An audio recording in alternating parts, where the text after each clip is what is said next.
What's the meaning of boma?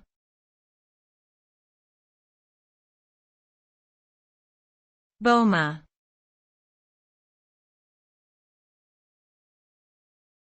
Boma.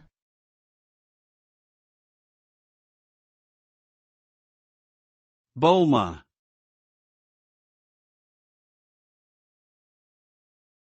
Boma.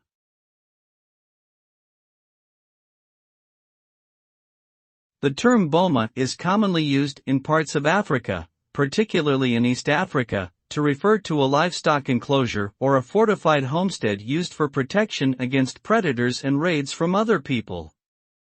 It is typically made of thorny bushes or wooden poles. Bomas can vary in size and design based on the needs and resources of the community, and are often used for temporary purposes while herders travel with their animals.